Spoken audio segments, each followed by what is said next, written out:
Bon, on y va, Inch'Allah, on commence. Bismillah.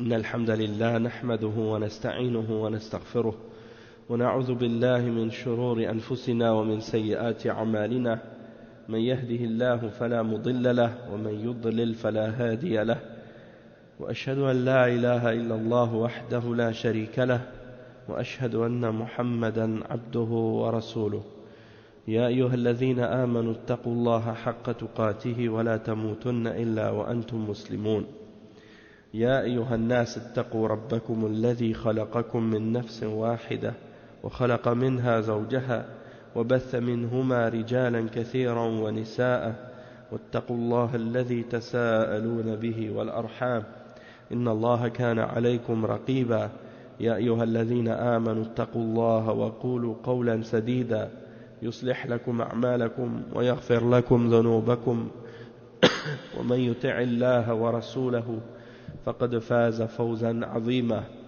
أما بعد إن خير الكلام كلام الله وخير الهدي هدي محمد صلى الله عليه وسلم وإن شر الأمور محدثاتها وكل محدثة بدعة وكل بدعة ضلالة وكل ضلالة في النار أما بعد. On commence aujourd'hui le cours 161 dans la lecture du tafsir de Surat al-Baqarah. Et on continue dans l'explication des versets. On était hier dans l'explication du verset 250 et 251. Donc on continue, c'est l'histoire à propos de Talut. Et lorsqu'il a combattu avec son armée, l'armée de Goliath, Jalut. Et dans les deux versets qu'on a lus et qu'on va lire aujourd'hui, donc l'explication de ces deux versets, Allah subhanahu wa ta'ala il dit وَلَمَّا بَرَزُوا لِجَالُوتِ وَجُنُودِهِ قَالُوا رَبَّنَا أَفْرِغْ عَلَيْنَا صَبْرًا وَثَبِّتْ أَقْدَامَنَا وَانصُرْنَا عَلَى الْقَوْمِ الْكَافِرِينَ فهزموهم بإذن الله وقتل داود جالوت وآتاه الله الملك والحكمة وعلمه مما يشاء ولولا دفع الله الناس بعضهم ببعض لفسدت الأرض ولكن الله ذو فضل على العالمين تلك آيات الله نتلوها عليك بالحق وإنك لمن المرسلين. C'est-à-dire, et quand ils affrontèrent Goliath et ses troupes, ils dirent, Seigneur, déverse sur nous l'endurance, affermis nos pas, wa alaykum salam wa rahmatullah, affermis nos pas et donne-nous la victoire sur ce peuple infidèle, ce peuple mécréant, wa alaykum salam wa rahmatullah. Ils les mirent en déroute par la grâce d'Allah.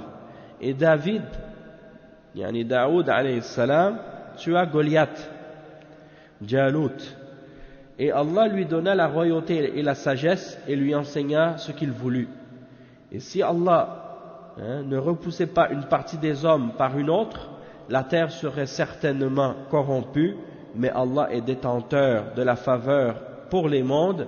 Voilà les versets d'Allah que nous te récitons avec la vérité, et tu es certes parmi les envoyés. Donc ça c'est les versets qu'on va expliquer aujourd'hui.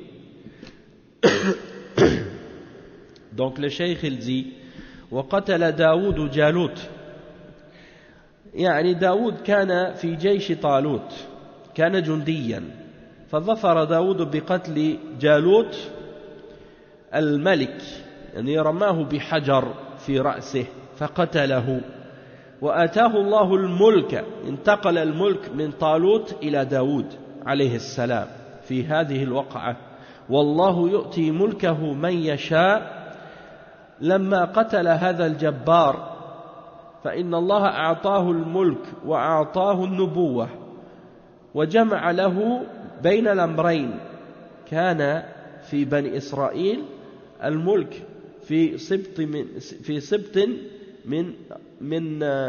من أسباطهم والنبوة في سبط آخر داود جمع الله له الأمرين مثل ابنه سليمان عليه السلام جمع الله له النبوة والملك وآتاه الله الملك والحكمة وعلمه مما يشاء.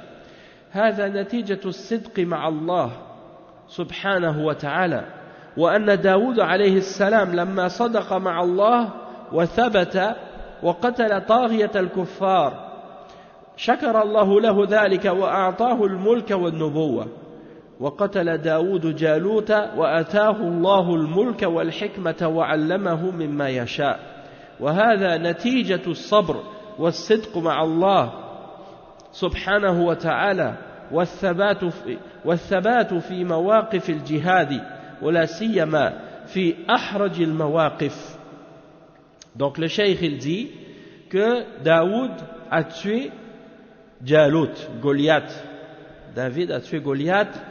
Il dit que David faisait partie de l'armée de Talut.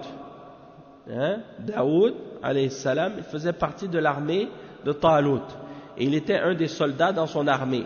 Puis, Allah subhanahu wa ta'ala lui a donné la possibilité et l'opportunité de tuer ce roi, parmi le roi des Mushrikines, qui était Goliath. C'était le roi des Mushrikines de cette époque, à cet endroit-là. Et Daoud, alayhi salam, l'a tué avec une pierre qu'il a tirée sur sa tête. Il lui a lancé une pierre sur la tête et il est mort. Et Allah subhanahu wa ta'ala lui a donné le royaume. Donc on voit ici que dans le contexte du combat et de la guerre, de tuer l'ennemi, c'est pas quelque chose qui est interdit. Juste une note en passant, parce qu'il y a des gens qui pensent que le meurtre de façon générale, il est tout le temps interdit. Il y en a même parmi les koufars qui vont même loin dans ça. Ils vont dire même que de tuer un animal, que c'est un meurtre comparable au meurtre d'un être humain. Même tuer une fourmi, pour eux, c'est comme tuer un être humain. Les bouddhistes, par exemple, j'en ai entendu un l'autre jour à la radio, il disait que quand tu vas à la pêche et que tu prends des poissons, et ça c'est un meurtre. Que tu as assassiné un être vivant, que comme si c'est un meurtre, tu as tué un poisson. N'importe quoi. Donc c'est pour dire, et dans la situation où quelqu'un il est dans la guerre et dans le combat, et il combat dans le sentier d'Allah et pour une cause qui est légiférée par Allah subhanahu wa ta'ala, et il affronte une armée qui est une armée mécréante et qu'il les combat pour élever la parole d'Allah et avec l'intention d'élever la parole d'Allah et d'éliminer le shirk et d'établir le tawhid sur la terre, dans ce cas-là c'est pas un crime. Dans ce cas-là c'est pas un crime. Qu'est-ce qu'il a fait? Il a fait parce qu'il a fait ce qu'il devait faire pour rendre victorieux la vérité et pour écraser les tyrans ou bien les injustes parmi les mushrikines qui font des problèmes aux croyants. Et donc ici c'est le cas. On voit Daoud alayhi salam qui a tué Goliath. Et Daoud alayhi salam, Allah subhanahu wa ta'ala lui a donné le royaume après ça. Allah subhanahu wa ta'ala a donné le royaume et le pouvoir à Daoud alayhi salam. Lorsqu'il a tué ce tyran, cet homme injuste, ce roi mushrik, Allah subhanahu wa ta'ala lui a donné le pouvoir, la royauté, et il lui a donné aussi la prophétie. Il lui a donné aussi la prophétie. Et il lui a donné les deux ensemble. Il dit que habituellement dans le peuple de Bani Israël, les fils d'Israël, dans une tribu il y avait les prophètes et dans l'autre tribu il y avait les rois et les dirigeants. Mais dans le cas de Daoud alayhi salam, Allah lui a donné les deux ensemble, la prophétie et la royauté et le pouvoir. De même que son fils Sulaiman alayhi salam, Allah lui a donné la prophétie et la royauté en même temps, les deux. Il lui a donné le pouvoir. Et ça en même temps c'est la réfutation de certains parmi les hizbiyin, les gens de bid'a, qui essaient de dire que dans l'islam c'est interdit la monarchie et qu'on n'a pas le droit d'avoir des rois et que ça doit être une démocratie, comme les Ikhwan ils disent ça aujourd'hui. Et ils critiquent l'Arabie Saoudite par exemple ou le Maroc ou d'autres pays musulmans qui ont des rois, parce qu'ils disent ça c'est la monarchie, c'est contraire à l'islam. L'islam c'est la démocratie. A'udhu billah. Ça c'est un mensonge. Ça c'est un mensonge. D'où est-ce que vous avez trouvé dans le Coran et dans la Sunna la démocratie? Nulle part. Tandis que la monarchie, la royauté, on la retrouve dans le Coran. On retrouve des prophètes et des messagers qui ont été des prophètes et des rois en même temps. Hein? Et Daoud alayhi salam, et c'est son fils qui l'a succédé. Hein? Si ça s'était interdit, pourquoi Allah subhanahu wa ta'ala a envoyé des messagers, des prophètes qui ont eux-mêmes été rois, hein? Et qui ont donné le pouvoir après eux à leur propre fils. Et non seulement le pouvoir, mais également Allah leur a donné la prophétie en plus. Subhanallah. Donc, ça c'est la preuve que ces gens-là, c'est des gens qui mentent à propos d'Allah et à propos de sa religion, et qui essaient de déformer la réalité de l'islam pour essayer de justifier les systèmes des occidentaux aujourd'hui.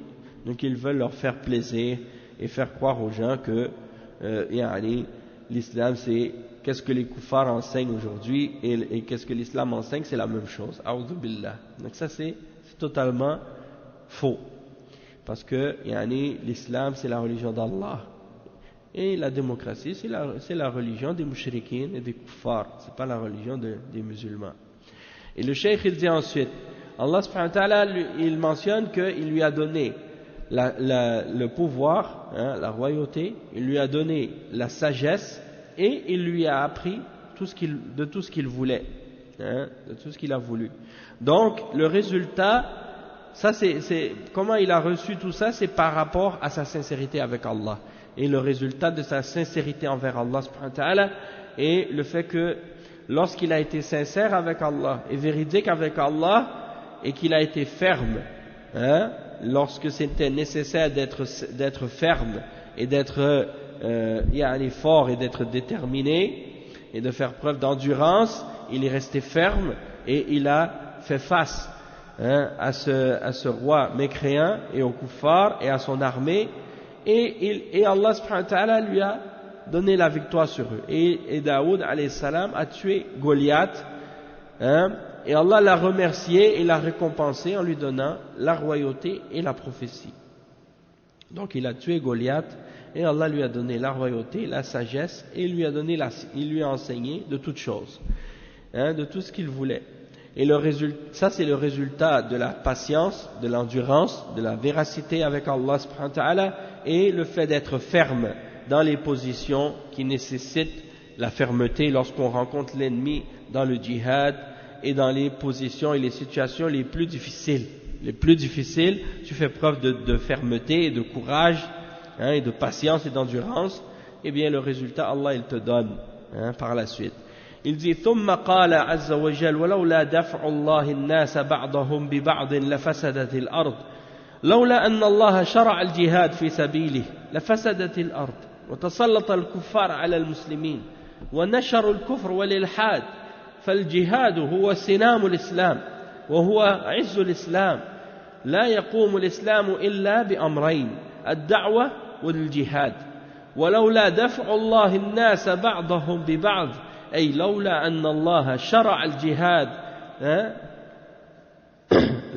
لعثى الكفار على والمفسدون في الأرض فسادا لعثى الكفار والمفسدون في الأرض فسادا ونشروا كفرهم وإلحادهم وبغيهم ولكن الجهاد يقف حائلا بينهم وبين ما يريدون إذا ترك المسلمون الجهاد انساح الكفار في البلاد وأفسدوها.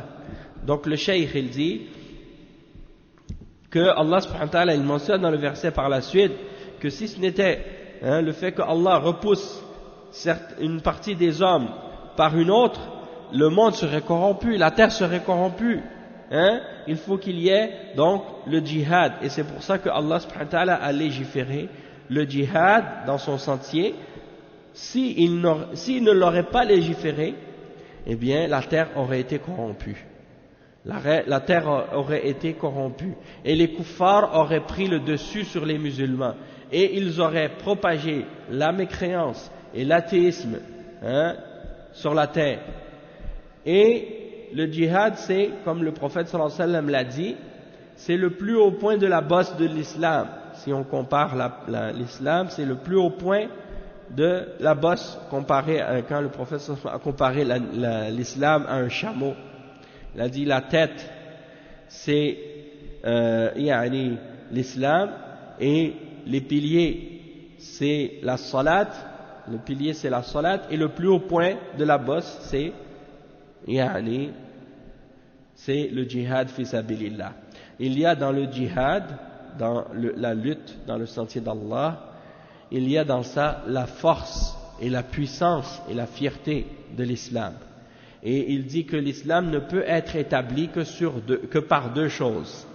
La da'wa, le fait d'inviter et d'appeler les hommes au tawhid et à Allah et à la sunna, et le djihad fi sabilillah qui est là pour protéger et défendre et supporter la da'wa. Supporter la da'wa.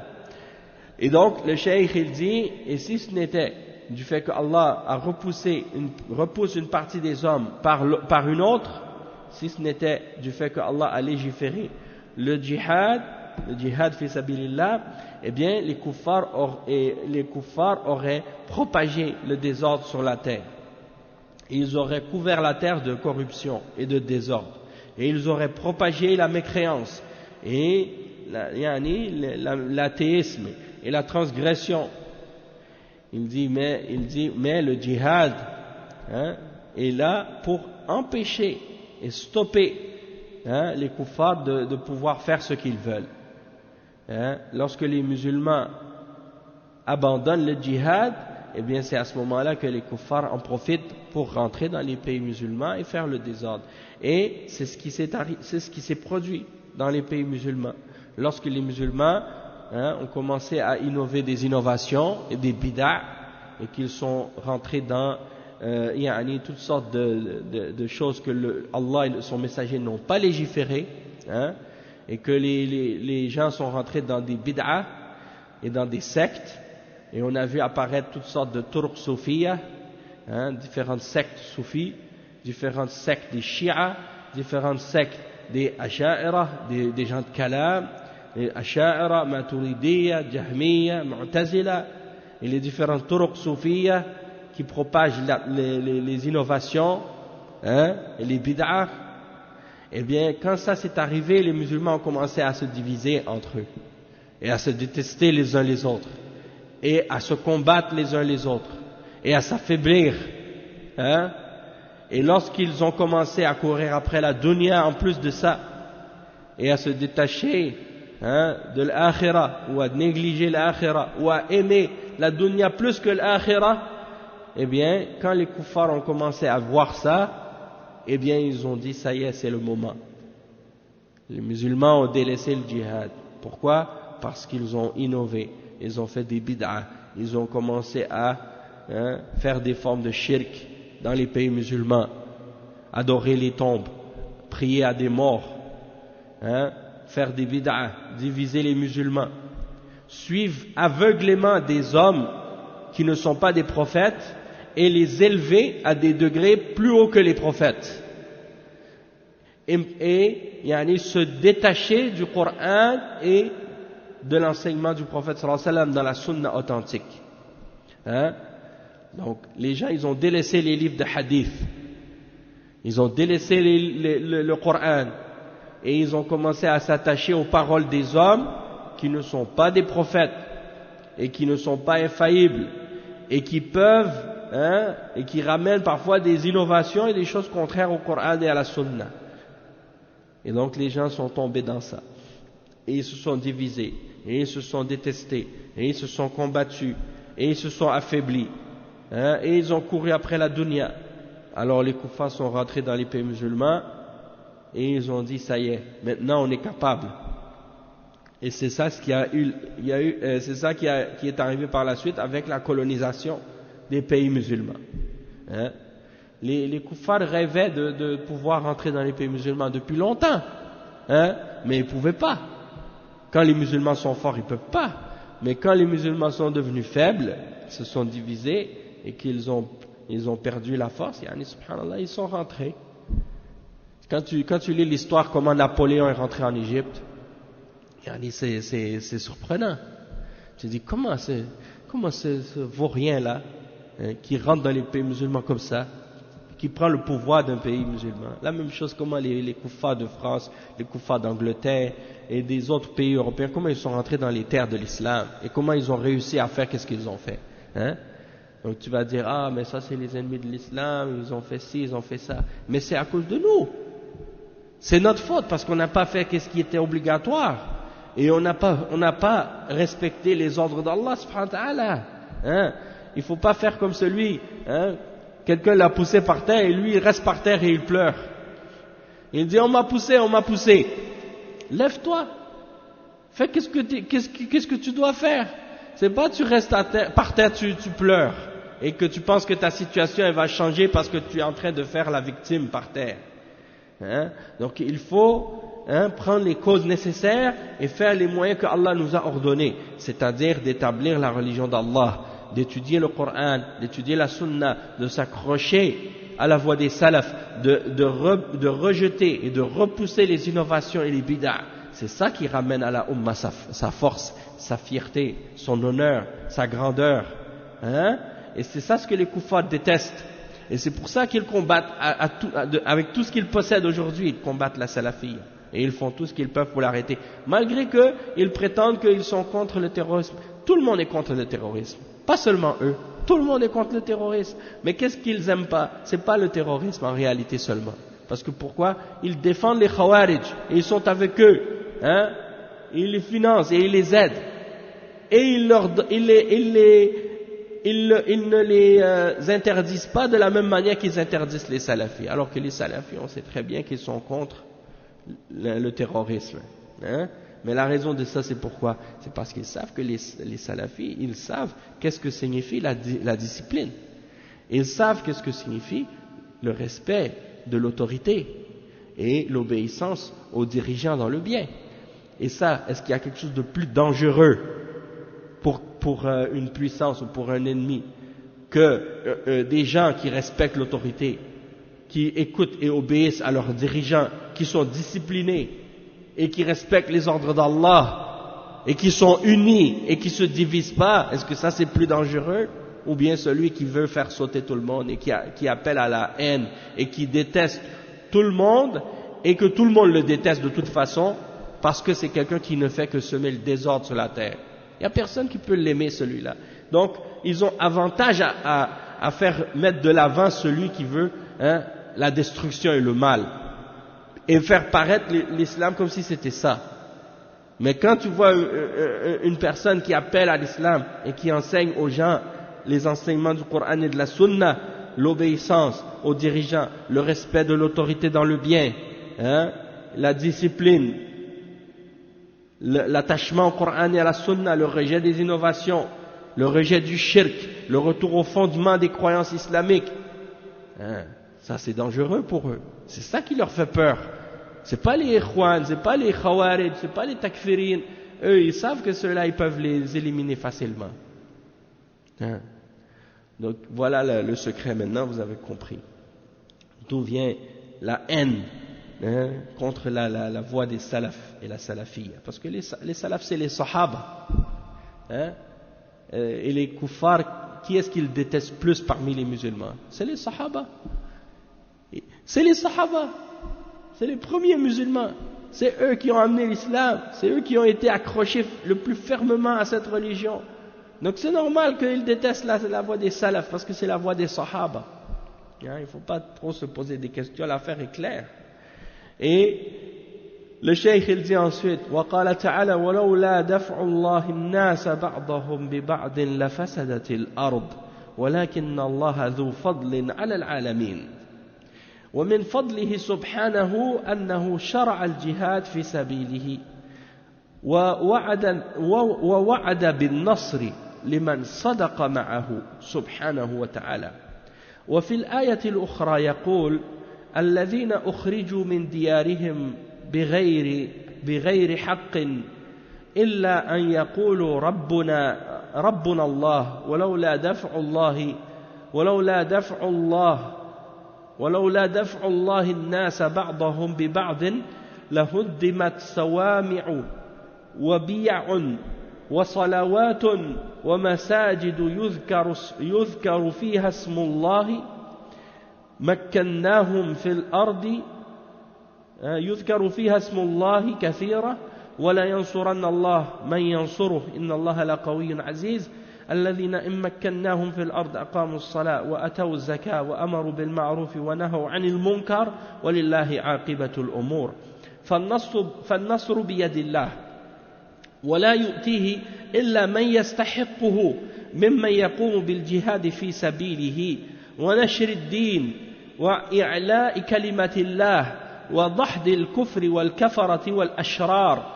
ولولا دفع الله الناس بعضهم ببعض لفسدت الأرض ولكن الله ذو فضل على العالمين. وذلك من حكمة الله أنه يدفع الناس بعضهم ببعض. الكفار لا يدفع الله بعضهم ببعض، الكفار يدفع الله بعضهم ببعض، الدول يدفع الله بعضهم ببعض. ولو أن دولة انفردت بالقوة لأفسدت الأرض، لكن الله جعل دولة أخرى معها قوة تقابلها ولو كانوا كفارا يدفع بعضهم بعضا. أما إذا انفردت دولة كافرة بالقوة في الأرض فإنها تفسد كما هو حاصل الآن. لما تضعضعت الدول ولم يبقى إلا دولة عاتية وهي أمريكا وما ترون الآن من الفساد في الأرض، فهذه حكمة الله عز وجل. يدفع الله الناس بعضهم ببعض، يدفع الكفار بالمسلمين والجهاد في سبيل الله ويدفع الكفار بعضهم ببعض، فهذه حكمة من الله عز وجل. ولولا دفع الله الناس وفي قراءة ولولا دفاع الله الناس بعضهم ببعض لفسدت الأرض. Donc le cheikh il explique ce verset, il dit, et si Allah n'avait pas repoussé une partie des hommes par une autre, le monde, la terre aurait été corrompue. Mais Allah est le détenteur de grâce pour les mondes, le détenteur d'une grande grâce pour les mondes. Et il dit, parmi sa grâce, c'est qu'il a légiféré le djihad dans son sentier et dans son chemin. Et il a promis la victoire à celui qui est sincère et véridique avec lui. Et dans l'autre verset, le cheikh il cite les versets 40 et 41 dans Surat Al-Hajj. Et dans ces versets-là, il mentionne encore une fois ce point-là. Et on va le lire ensemble, la signification. Il dit, ceux qui ont été expulsés de leur demeure contre toute justice, simplement parce qu'ils disaient Allah est notre Seigneur, si Allah ne repoussait pas les gens les uns par les autres, les ermitages seraient démolis. Les ermitages, c'est quoi? C'est les monastères, les endroits où les gens adorent Allah, ainsi que les églises, et les synagogues et les mosquées où le nom d'Allah est beaucoup invoqué, seraient démolis. Allah soutient certes ceux qui soutiennent sa religion. Allah est assurément fort et puissant. Ceux qui, si nous leur donnons la puissance sur terre, accomplissent la salat, acquittent la zakat, ordonnent le bien, interdisent le mal. Cependant, l'issue finale de toute chose appartient à Allah. Donc le cheikh il dit, la victoire est entre les mains d'Allah, et il la donne à qui il veut. Il la donne à celui qui mérite la victoire. Parmi ceux qui ont établi le djihad dans son sentier et qui ont propagé la religion d'Allah et élevé la parole d'Allah et détruit le kufr, la mécréance, et les gens du mal et les gens du kufr. Et le cheikh il dit, donc en citant le verset, et si Allah n'avait pas repoussé une partie des hommes par une autre, la terre aurait été certes corrompue, remplie de désordre, mais Allah est le détenteur d'une grâce pour les mondes. Il dit, il y a dans cela la sagesse, dans le fait que Allah subhanahu wa ta'ala repousse certains certains hommes par d'autres. Il dit même les kuffars, Allah il repousse certains d'entre eux par d'autres, parmi les kuffars. Il repousse certains pays par d'autres pays. Il dit si un seul pays détenait toute la force, eh bien ils auraient transgressé, ils auraient rempli le désordre sur la terre. Mais Allah subhanahu wa ta'ala fait toujours qu'il y ait un autre pays qui possède une force qui puisse l'affronter, même si c'est des kuffars. Et donc ils se repoussent les uns les autres. Parce que il dit, tandis que lorsque un seul pays possède toute la force et devient la puissance sur terre, eh bien ils font du désordre. Ils font du désordre sur la terre. Comme c'est le cas aujourd'hui, quand les pays se sont affaissés, écrasés, et qu'il ne reste qu'un seul pays qui a toute la force, comme l'Amérique aujourd'hui, il dit, tu vois le désordre partout sur la terre à cause de ça. Et ça fait partie de la sagesse d'Allah subhanahu wa ta'ala. Et Allah subhanahu wa ta'ala, il repousse certains hommes par d'autres, même parmi les kuffars. Et il repousse les kuffars par les musulmans, avec le djihad fi sabilillah. Et il repousse les kuffars certains contre d'autres.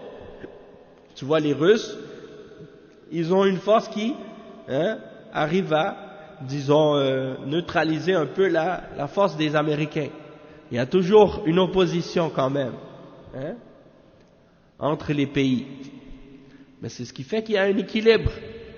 C'est ce qui fait qu'il n'y a pas trop de dépassement, sinon tout le monde, un pays qui a trop de force, qui devient trop puissant, il devient transgresseur, commence à écraser tous les autres, commence à faire le désordre. Et donc Allah subhanahu wa ta'ala, c'est par sa sagesse qu'il a voulu que certains parmi les hommes puissent repousser d'autres. Et il dit وفي قراءة ولولا دفاع الله الناس بعضهم ببعض لفسدت الأرض. Dans une autre récitation, dans une autre lecture de ce verset, ça signifie, et si Allah n'aurait pas défendu certains hommes par d'autres, la terre aurait été corrompue.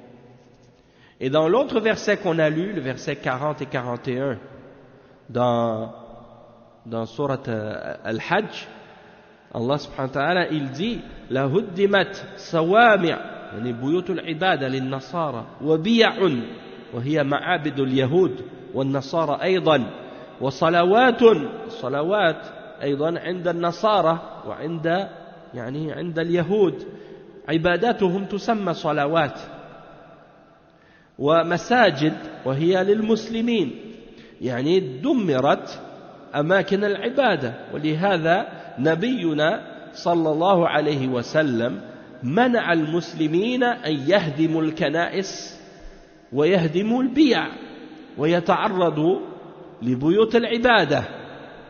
لهدمت صوامع وبيع وصلوات ومساجد يذكر فيها اسم الله كثيرا وهذه الحكمة من الجهاد في سبيل الله. Donc le cheikh il dit dans le verset 40-41 dans surat Al-Hajj, Allah subhanahu wa ta'ala il dit que si certains hommes ne repoussaient pas d'autres, si Allah n'avait pas fait en sorte que certains hommes repoussent les autres, eh bien les monastères, les synagogues, les églises, les mosquées auraient été détruites. Il dit, ça c'est des endroits d'adoration, des endroits où les gens vont faire leurs adorations. Et notre prophète sallallahu alayhi wa sallam a interdit aux musulmans de détruire les églises et les synagogues. Lorsque les musulmans sont rentrés dans les pays où il y avait des chrétiens et des juifs, ils n'ont pas détruit leurs endroits d'adoration, leurs lieux de culte. Ils les ont pas détruits. Ils n'ont pas détruit les églises. Ils n'ont pas détruit les synagogues. Contrairement à ce que aujourd'hui les groupes de Khawarij, qu'est-ce qu'ils font? Ils détruisent les églises, ils détruisent les synagogues et les choses de ce genre. Alors que ça n'a pas été fait par le prophète sallallahu alayhi wa sallam, ni par les sahaba. Hein? Et il dit, les monastères, les synagogues, les églises et les mosquées auraient été détruites. Hein? Des endroits dans lesquels les mosquées dans lesquelles on rappelle beaucoup le nom d'Allah, ils auraient été détruits, tout ça aurait été détruit. Et ça c'est une des sagesses, parmi les sagesses du djihad fi sabilillah, c'est de défendre les lieux d'adoration, de préserver, de protéger les mosquées et les endroits dans lesquels on se rappelle d'Allah. Il dit وَلَيْسَ الْمُرَادُ بِالْجِهَادِ فِي سَبِيلِ اللَّهِ الْإِسْتِيلَاءُ على البلاد وأخذ الأموال واسترقاق الأنفس هذه أمور تابعة ولكن القصد من الجهاد هو إعلاء كلمة الله وإخماد الكفر وهذا هو القصد ودفع الظلمة والطواغيت الذين يصدون عن سبيل الله ويتسلطون على الناس ويصدونهم عن الإسلام وعن الدخول في الإسلام ويهددونهم. ماذا حصل من الكفار في مكة مع المسلمين قبل الهجرة؟ لما شرع الجهاد تغيرت الموازين وصارت الكفة مع المسلمين. انهزم الكفار بسبب أي شيء؟ بالجهاد في سبيل الله عز وجل. فالجهاد له مقام عظيم في الإسلام ولهذا عده النبي صلى الله عليه وسلم سنام الإسلام. وبعض العلماء يقول إنه الركن السادس من أركان الإسلام.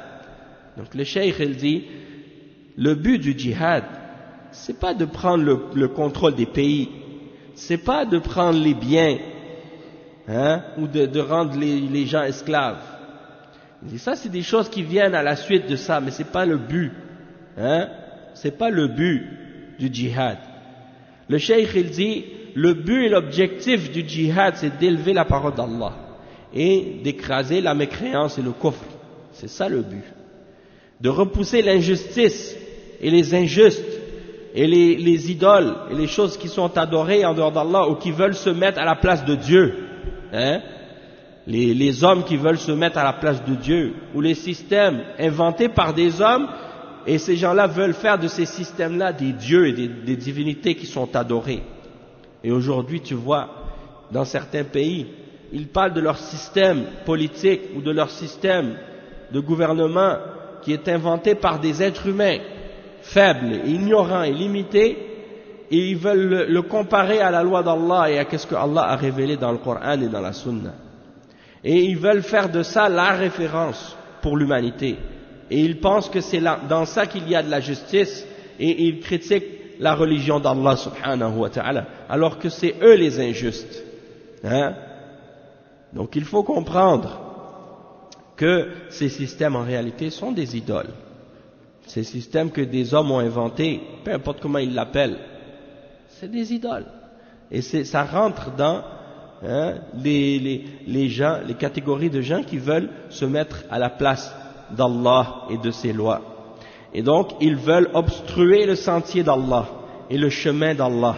Et ils veulent essayer de prendre le dessus et d'écraser les hommes et obstruer le chemin de l'islam, empêcher les gens d'entrer dans l'islam, et ils leur font peur et ils veulent les menacer et faire peur aux musulmans et empêcher ceux parmi les non-musulmans qui sont intéressés à l'islam et qui désirent se convertir à l'islam, ils leur font peur. Quelqu'un qui est dans un pays musulman et qui entend parler de l'islam et qui veut se convertir, il n'y a pas d'empêchement pour lui. Il n'y a pas d'empêchement, au contraire, on doit l'encourager. On va l'aider à ça. Mais dans des pays de kufr, dans certains pays de kufr, parce que pas dans tous les pays de kufr ne sont pas pareils, mais dans certains pays de kufr, ils vont te rendre la vie dure si tu veux pratiquer l'islam. Ils vont te rendre la vie difficile si tu veux être un vrai musulman. Ils vont te rendre la vie très difficile si tu veux pratiquer les enseignements du Coran et de la Sunna. Si tu veux vivre comme les kuffars, ils te donnent aucune difficulté. Au contraire, ils vont t'ouvrir les portes. Si tu veux vivre comme un pervers, tu veux suivre tes passions et tes désirs, tu veux négliger l'adoration, tu veux te détourner de ce qui est ordonné, tu veux faire des innovations et inventer des choses dans la religion et suivre tes passions, même si tu veux te déclarer prophète, hein, ils vont te laisser faire.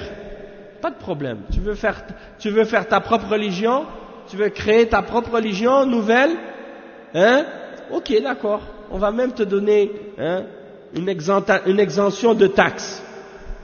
Tu n'as même pas besoin de payer des taxes parce que tu vas avoir une nouvelle religion, tu vas la créer toi-même. Tu vas déclarer que tu es un prophète, a'udhu billah, hein, donc ça va être un dajjal, et il va enseigner le kufr, et il va propager ça, et personne ne va rien lui dire. Mais s'il veut établir la religion d'Allah et s'accrocher à la religion d'Allah, tout d'un coup, hein, il devient l'ennemi numéro 1. Nasallallahu al-afiyah. Donc ça c'est la situation actuellement.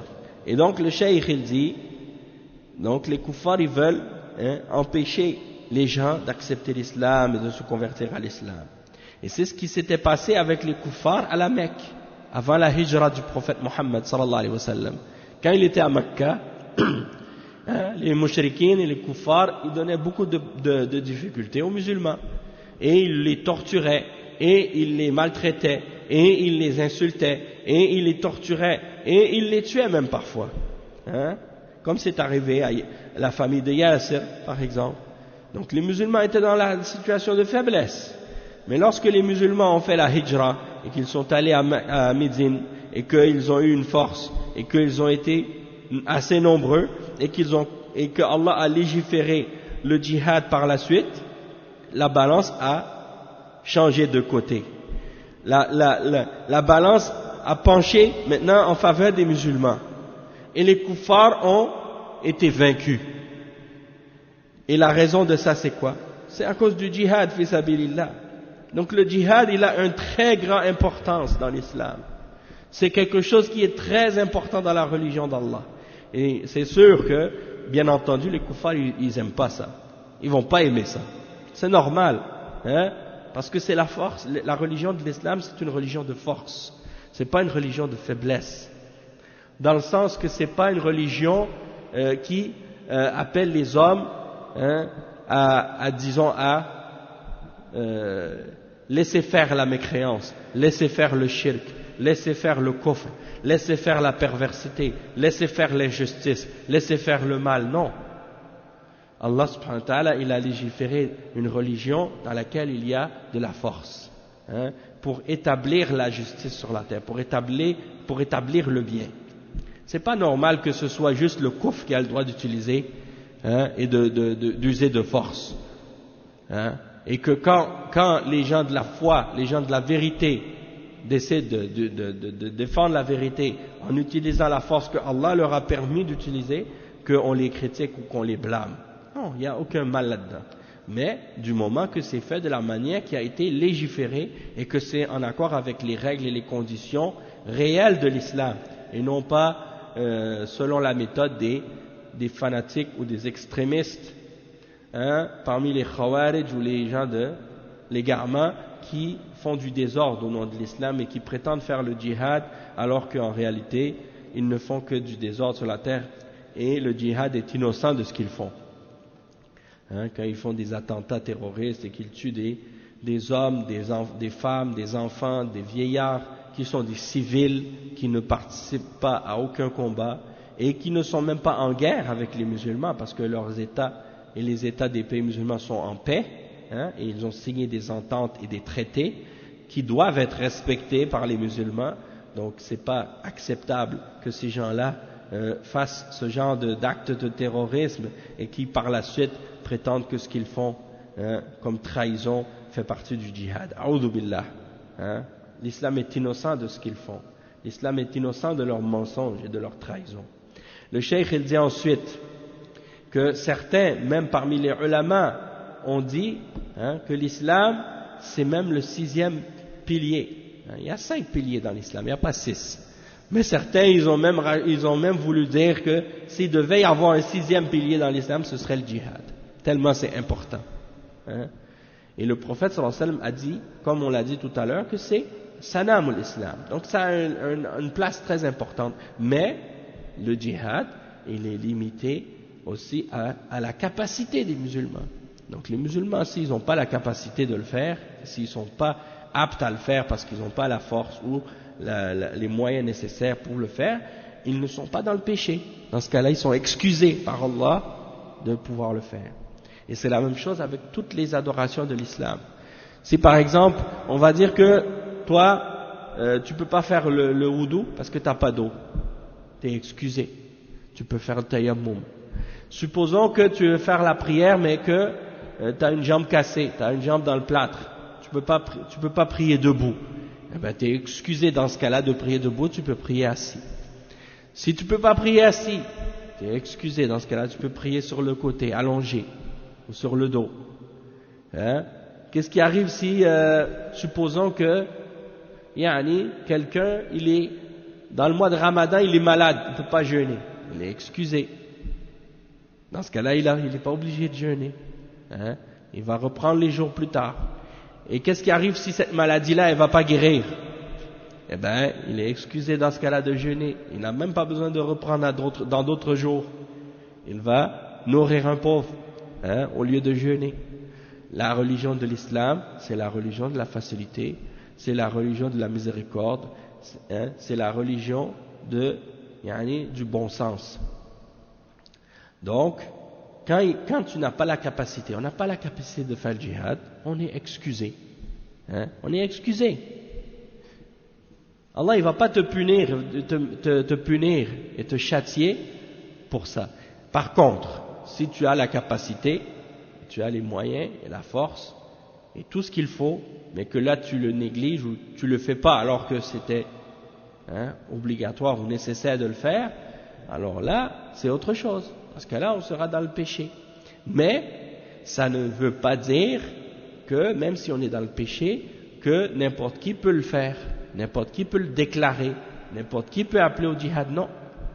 C'est seulement le dirigeant musulman qui a le droit d'appeler au djihad dans un pays musulman. Un chef d'un État musulman, c'est seulement lui qui a ce droit-là et cette autorité-là et cette responsabilité-là. Moi, toi, lui, le reste, tous les communs des musulmans qui prient dans les mosquées, on n'a pas le droit de lever un doigt ou de faire le djihad sans la permission du dirigeant. Et les ulama, ils ont mentionné peut-être un cas dans le cas où l'ennemi surprend les musulmans en arrivant aux frontières d'un pays musulman et on a été pris par surprise. Alors dans ce cas-là, les ulama ils disent dans ce cas-là, ceux qui sont présents et qui sont aptes à se défendre, dans ce cas-là ils peuvent se défendre jusqu'à ce que le renfort et l'aide du dirigeant arrivent. Mais sinon, la règle c'est que tu ne peux pas faire le djihad et tu ne dois pas combattre sans le dirigeant.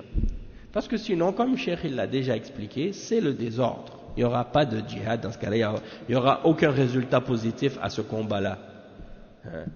Même les koufars, les pays actuels, les pays soi-disant modernes et civilisés comme ils disent, s'ils décidaient chacun fait le combat ou fait la guerre, n'importe qui, n'importe quand, n'importe comment, sans que ce soit avec l'ordre du président du pays, ce serait le désordre, ce serait le chaos. Hein? Vous imaginez la population de n'importe quel pays dans le monde qui décide de faire la guerre à qui ils veulent, comme ils veulent, quand ils veulent, sans attendre l'armée, sans attendre le dirigeant, sans attendre le commandement, et que tout le monde prenne des armes, puis sorte dans la rue, commence à tuer qui il veut, comme il veut, quand il veut, où il veut. Ça, c'est le désordre. Hein? Et dans ce cas-là, si une partie de la population voulait faire ça, eh bien l'armée de ce pays, c'est les premiers qu'ils auraient combattus, c'est ceux-là, ceux qui veulent faire ce genre de choses. Pourquoi? Parce qu'ils veulent faire le désordre. Et dans les pays musulmans, c'est la même chose. Que ce soit au nom de l'islam ou au nom d'autres que l'islam, c'est la même chose. Que ce soit au nom de l'islam, si c'est au nom de l'islam, c'est un mensonge contre l'islam, et si c'est au nom de d'autres idéologies ou d'autres systèmes, ça c'est encore des choses qui contredisent l'islam dans ce cas-là. Le prophète sallallahu alayhi wa sallam, il a parfois fait le djihad offensif et parfois le djihad défensif, dans les deux cas. Et le djihad, quand il le fait offensif, le prophète sallallahu alayhi wa sallam, il nous a interdit de combattre avant d'avoir invité les gens à l'islam en premier. Ça, c'est déjà la première chose. Donc si c'est un peuple avec lequel il y a une entente de paix, on ne peut pas les attaquer avant de les avertir que l'entente de paix va prendre fin à telle date, à l'avance. Donc il faut les avertir d'avance que l'entente de paix va terminer, comme c'est mentionné dans Surat Al-Anfal. Hein? Allah subhanahu wa ta'ala, il dit à ce sujet-là, فَانْبُذْ إِلَيْهِمْ عَلَى سَوَاءٍ. Allah il dit فَانْبُذْ إِلَيْهِمْ عَلَى سَوَاءٍ, c'est-à-dire si par exemple ils ont une entente de paix avec toi, les mouchrikines, les kuffars, et que tu sens qu'ils vont te trahir, hein, ils vont te faire une trahison, alors dans ce cas-là, fais-leur savoir que tu vas briser l'entente de paix, hein, à l'avance pour que vous soyez à égalité dans la connaissance à ce sujet-là. Et Allah, il dit dans le verset, après ce verset, à la fin du verset, il dit Inna Allah la yuhibbul kha'inin. Allah n'aime pas les traîtres. Hein? Allah n'aime pas les traîtres. Ça veut dire les gens qui ont une entente de paix, puis après, ils trahissent. Donc, ça c'est déjà un point. Et le verset en question, c'est le verset 58 dans Surat Al-Anfal. Dans ce verset-là, Allah subhanahu wa ta'ala dit, et si jamais, وَإِمَّا تَخَافَنَّ مِنْ قَوْمٍ خِيَانَةً فَانْبُذْ إِلَيْهِمْ عَلَى سَوَاءٍ إِنَّ اللَّهَ لَا يُحِبُّ الْخَائِنِينَ. Et si tu crains vraiment une trahison de la part d'un peuple, dénonce alors le pacte que tu as conclu avec, d'une façon franche et loyale. Car Allah n'aime pas les traîtres. Car Allah n'aime pas les traîtres. Donc ça veut dire, s'il y a une entente de paix, tu dois avertir la personne, le pays, qu'il y aura que l'entente de paix va être terminée à telle date, à l'avance. Même quand le prophète sallallahu alayhi wa sallam, Allah il a révélé Surat Bara'a, il leur a donné 4 mois, ceux qui avaient une entente de paix, hein, il leur a dit, Allah il dit dans le verset, فَسِحُوا فِي الْأَرْضِ أَرْبَعَةَ أَشْهُرٍ. Partez sur la terre et annoncez pendant 4 mois que l'entente de paix va prendre fin. Déjà, il leur a annoncé ça. Ouais, donc si c'est un pays où il n'y a pas d'entente de paix, il n'y a pas... Mais dans ce cas-là, s'il n'y en a pas, puis que par exemple, on va dire que le pays en question, il n'y a pas d'entente, aucune entente du tout, et que les musulmans veulent partir par exemple, parce que en fait la position, tout ça c'est par rapport à la da'wah. Est-ce que ce pays, il laisse et il permet aux musulmans de prêcher l'islam ouvertement dans son pays ou non? Donc s'il enseigne et il permet aux musulmans d'enseigner l'islam et de prêcher l'islam ouvertement, dans ce cas-là il n'y a pas de raison de faire le djihad et de combattre ce pays-là. D'accord? Parce que le but du djihad c'est d'ouvrir la porte à la da'wah. Mais si la da'wah est déjà permise et qu'elle est déjà ouverte, dans ce cas-là il n'y a pas de raison de combattre. D'accord? Et donc on va pas combattre ce pays-là, puisqu'ils ont déjà laissé la porte ouverte à la da'wah. Mais un pays, par exemple, qui empêche la da'wah, qui stoppe la da'wah, et les musulmans ont la capacité de les combattre, et qu'ils n'ont pas d'entente de paix avec eux, et que là, par exemple, ils les appellent à l'islam, et eux, ils refusent, hein, alors là, dans ce cas-là, les musulmans seront, quand ils ont la capacité, ils vont pouvoir les combattre et élever la parole d'Allah, hein, dans ce contexte-là. Non, mais quand le cheikh, qu'est-ce qu'il a parlé? Il a parlé de l'objectif. Parce que les kuffars, eux, quand ils font la guerre, et quand ils décident d'envahir un pays, l'intention principale et primordiale, c'est de conquérir et de prendre. Tandis que le musulman, s'il prend un pays, où il conquiert un pays, l'intention à la base c'est pas de conquérir, l'intention à la base c'est d'établir le tawhid d'éliminer le shirk, d'élever la parole d'Allah, et qu'est-ce qui en découle par la suite comme conséquence? C'est sûr que c'est une conquête, mais c'est pas ça le but. C'est ça en fait la différence. Tu comprends? Et le cheikh il dit ensuite, et on va conclure le verset. Tu avais une question? Oui, oui, vas-y.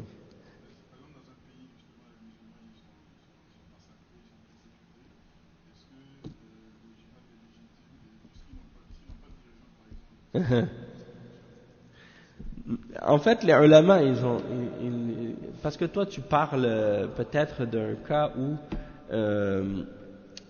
les musulmans sont une minorité dans un pays non musulman.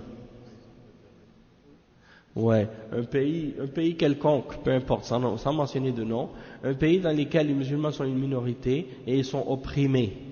Alors dans ce cas-là, est-ce qu'ils ont le droit de faire le djihad s'ils n'ont pas de dirigeants? Ou une grande minorité, hein? Une grande minorité ou une grande majorité, mais qu'ils n'ont pas eux-mêmes le pouvoir et qu'ils sont opprimés. Alors dans des cas comme ça c'est autre chose.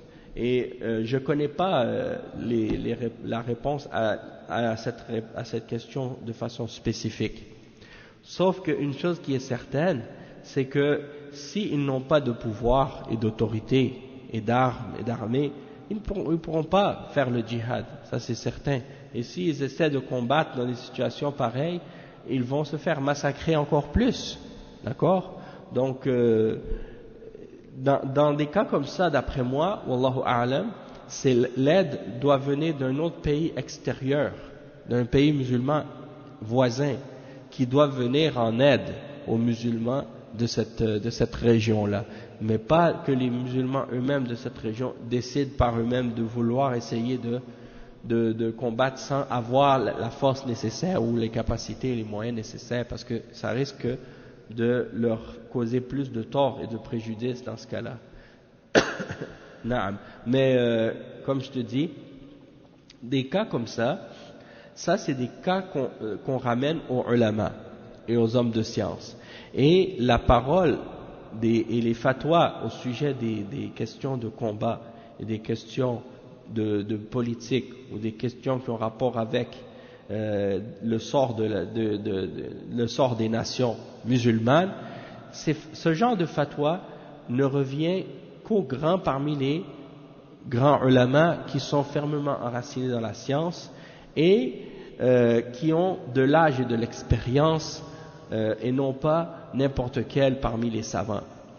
D'accord? Même un cheikh par exemple qui a du ilm et qui a de la science, c'est un savant, c'est pas n'importe quel parmi les savants et les shuyukh qui ont le droit de faire des fatwas dans cette catégorie de sujets.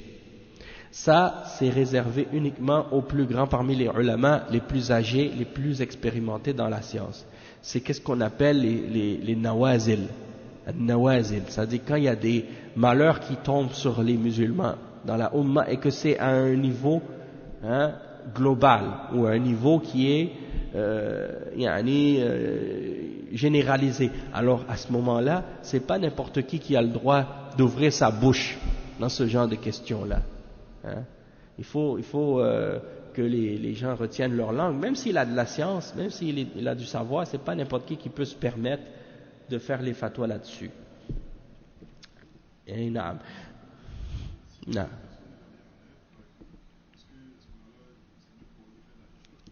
Ben, dans un cas comme ça, par exemple, comme tu dis, Cheikh Al-Albani, il avait parlé de la question de la Palestine à l'époque, puis il avait conseillé aux musulmans de la Palestine de faire la hijra, de quitter la Palestine et d'aller dans les pays musulmans.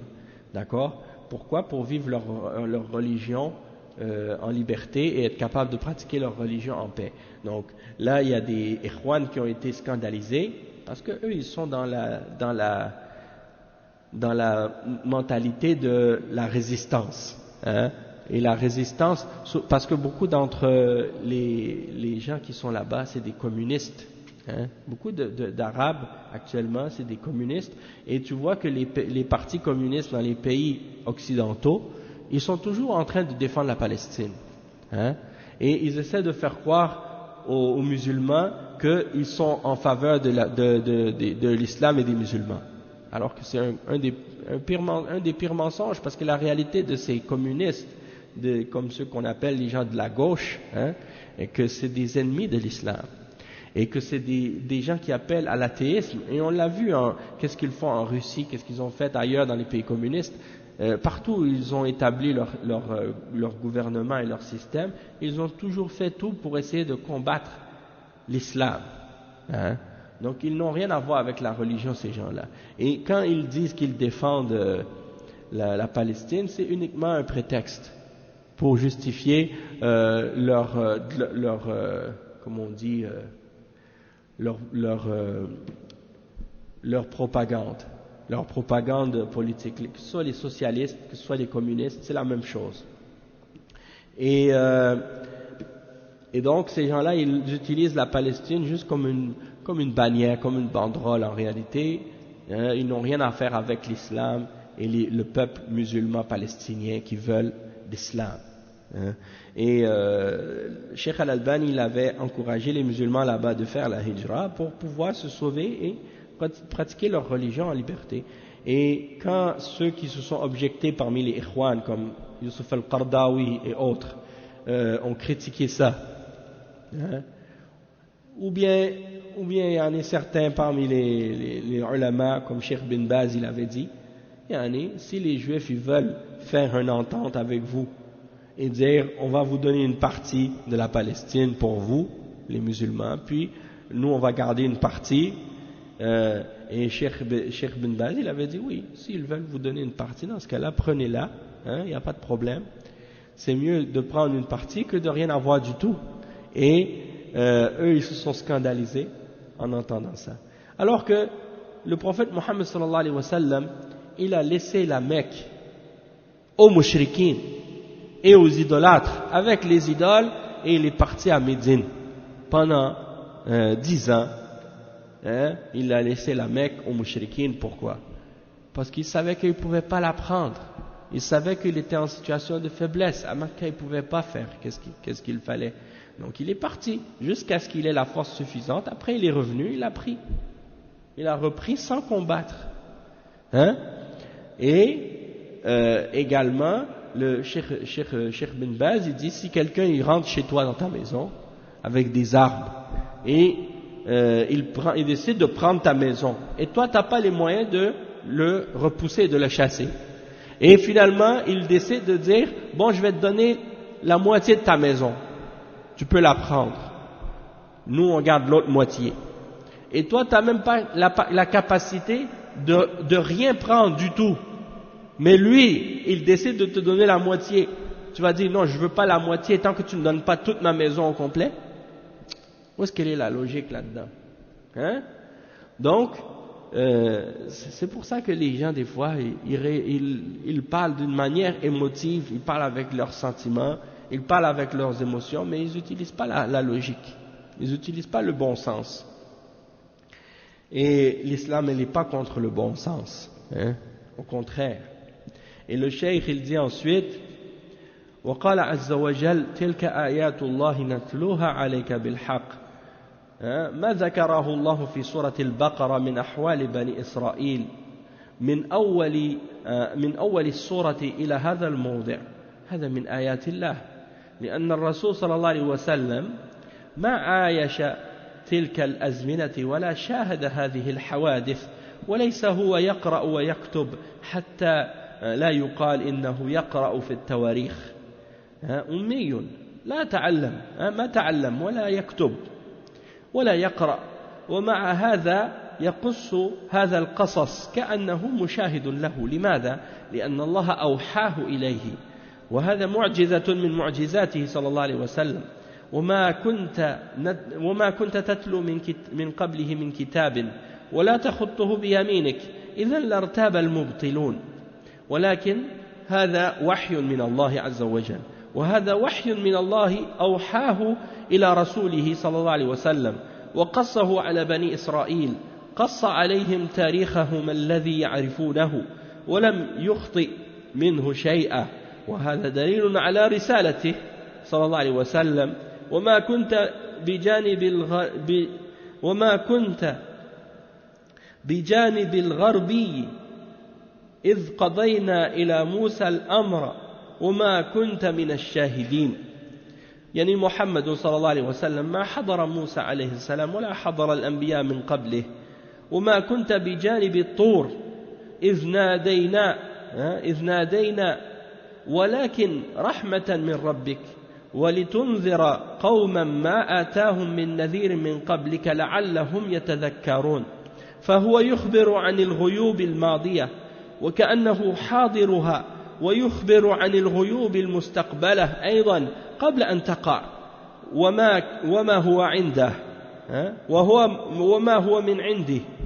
هو رجل أمي ما يقرأ ولا يكتب لكنه من عند الله علمه الله إياه وعلمك ما لم تكن تعلم وكان فضل الله عليك عظيما.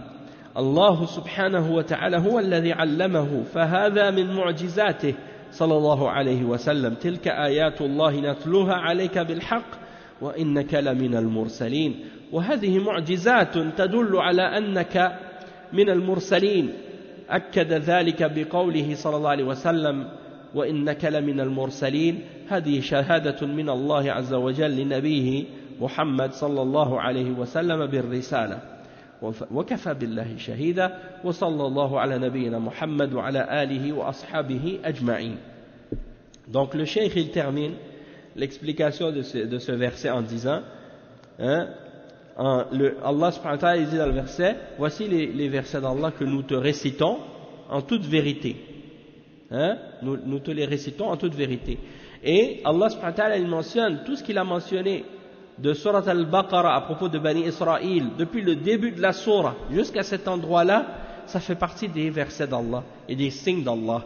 Et le messager Mohammed sallallahu alayhi wa sallam, il n'a pas vécu à cette époque-là. Il n'a pas vécu avec Moussa alayhi salam. Il n'a pas vécu avec Daoud alayhi salam. Il n'était pas présent à cette période-là pour être témoin de ces événements-là.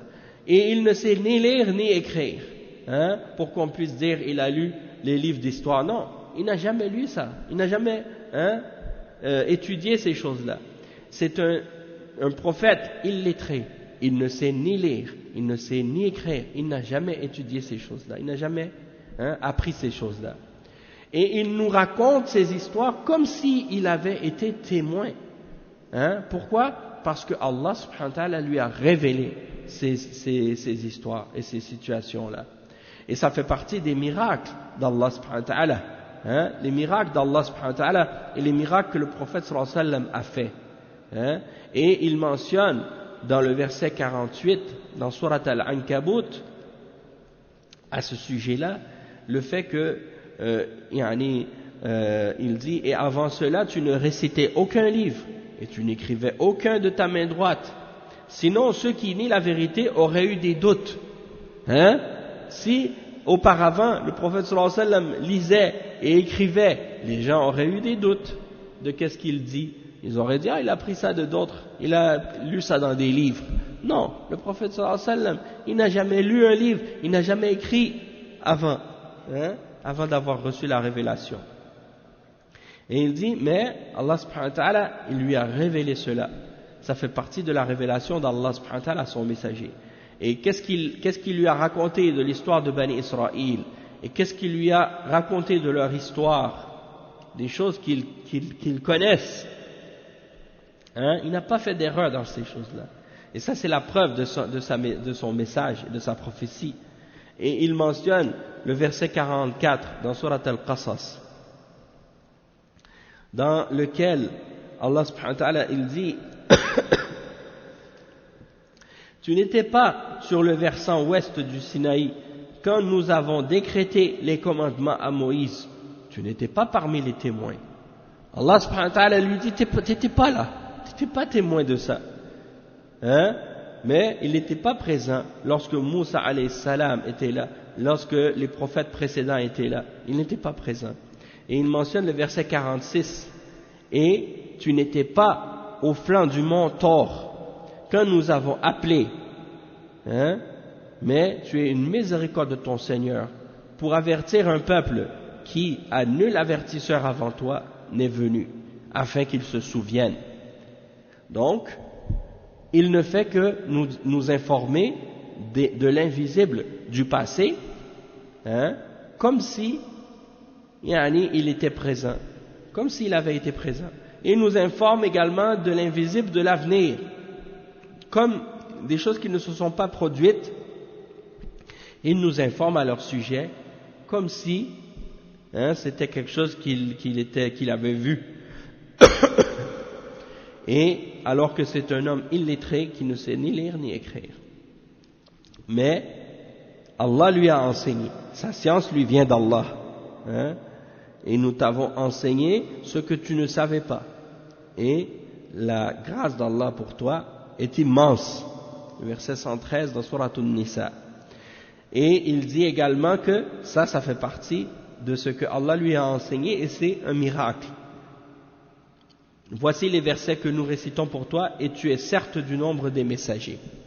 Et donc ici, on voit que Allah subhanahu wa ta'ala, il confirme qu'il fait partie des messagers. Déjà, il mentionne les preuves, les miracles qui prouvent qu'il est un messager et Allah confirme en disant tu es certes parmi les messagers. Et ça c'est le témoignage d'Allah pour son prophète, le prophète Muhammad sallallahu alayhi wa sallam, et le témoignage d'Allah est suffisant. Il est suffisant. Subhanakallahumma bihamdik, ashhadu an la ilaha illa ant, astaghfiruka wa atubu ilayk, wa sallallahu wa sallam ala nabiyyina Muhammad wa ala alihi wa sahbihi ajma'in. Wassalamu alaykum wa rahmatullahi wa barakatuh. Donc on va s'arrêter ici pour aujourd'hui. Et demain c'est mercredi. Aujourd'hui on est mardi. Demain c'est mercredi. On continue Inch'Allah jusqu'à jeudi. Vendredi on prend une pause Inch'Allah. Donc à bientôt, à demain Inch'Allah. Assalamu alaikum wa rahmatullahi wa barakatuh.